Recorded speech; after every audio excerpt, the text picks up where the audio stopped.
Good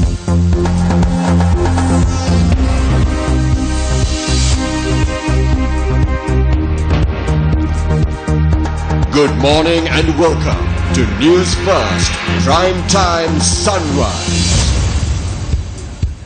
Hello there, very good morning and welcome to News First Prime Time Sunrise with me, Shane Silva. Let's start off with a look at your headlines. Cabinet approves the sale of government paddy stocks to private mills. Island-wide showers expected today.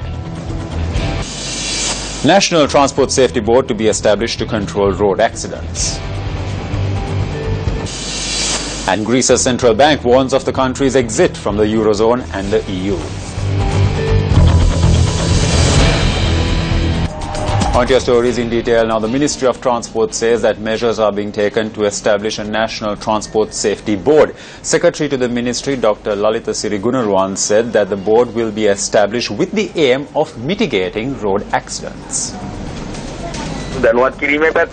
We are hoping to establish a National Transport Safety Board in order to educate and train people as well as to create awareness among relevant sectors in spreading the importance of improving the standard of road and motor traffic.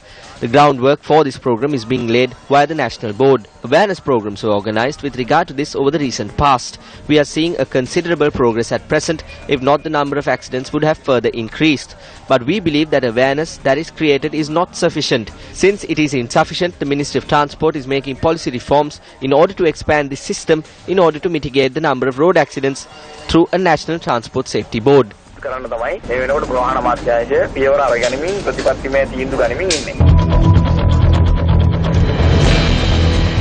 In another story that made the headlines this morning, now Minister of Food Security Gamini Jayawickrama Perera says that cabinet approval has been provided for the paddy stocks of the Paddy Marketing Board to be sold to private rice mills. The minister stated that tenders will be called according to a proper mechanism and paddy will be sold to small-scale, medium-scale and large-scale rice mills thereafter. The minister added that 175,000 metric tons of paddy is currently in stock at government storage facilities. We currently have 175,000 metric tons of samba and nadu. The Treasury has given us approximately 7,500 million rupees. We have to immediately empty the stocks as the yellow season has caused tanks in the north and the east and the north-central provinces to be full after about 50 years, and we are to receive a record yield as a result. It was decided by the Cabinet of Ministers to call in tenders and sell this paddy that is currently in the storage facilities of the government to be sold to private rice mills. It will not be made a monopoly. Even the small-scale mills, the medium-scale mills will be able to receive this rice. We have to settle the money that we got from the Treasury.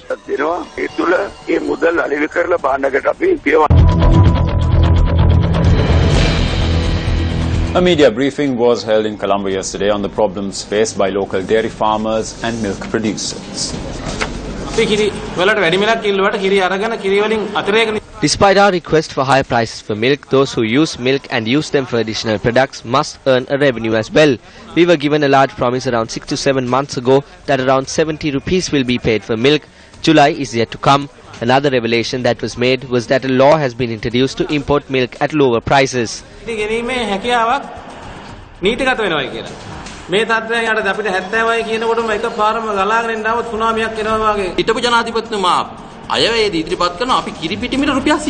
former president noted in his budget that milk prices will be reduced by 100 rupees.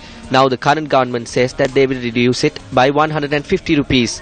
This has become a war now. The local dairy industry is the next nutrition we get after being breastfed. We expected the price to rise by 85 rupees.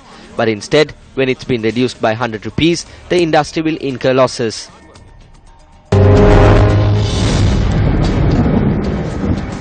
The Met Department says that there will be showers at times in the central and Sabragamuwa provinces and in the interior parts of the western province and in the Gaul and Mathura districts. There will also be several spells of showers in the other areas of the western province and in the Gaul and Mathura districts.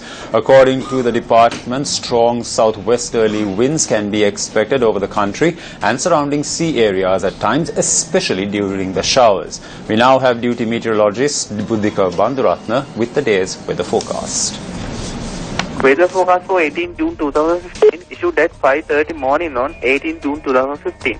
There will be showers at times in the central and Sabaragaon provinces and in the interior part of the western province and in the Galle and Mathura district. There will be several spells of showers in the other area of western province and in the Galle and Mathura district. Strong southwesterly wind can be expected over the country and surrounding area at times, especially with the showers. I am D2 Millers, Buddhi Banduratna.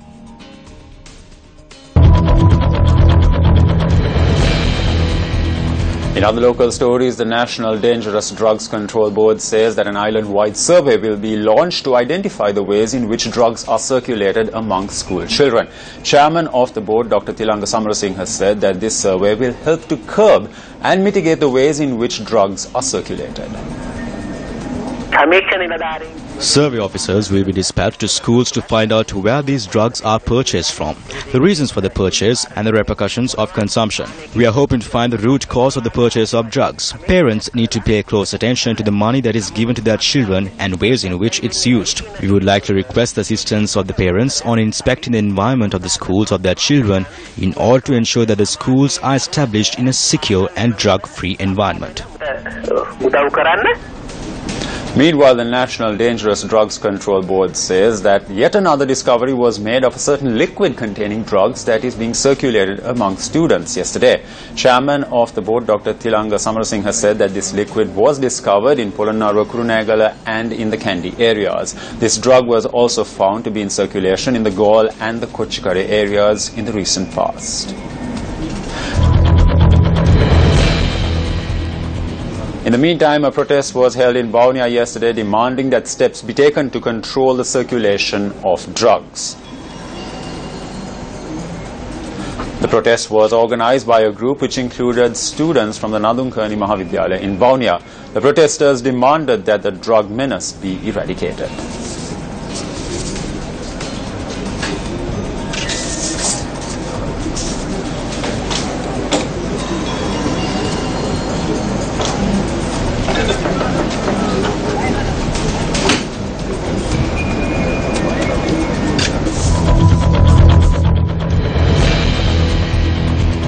Two persons died and another sustained serious injuries in a road accident that took place in the Bulugahavango area in Mahiyangane.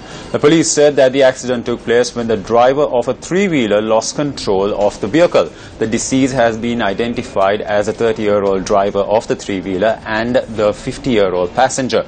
Another individual who was seriously injured in the accident that took place at around 10 p.m. last night was admitted to the Mahiyangane hospital. The injured person has been identified as a resident of the Mahiyangane area.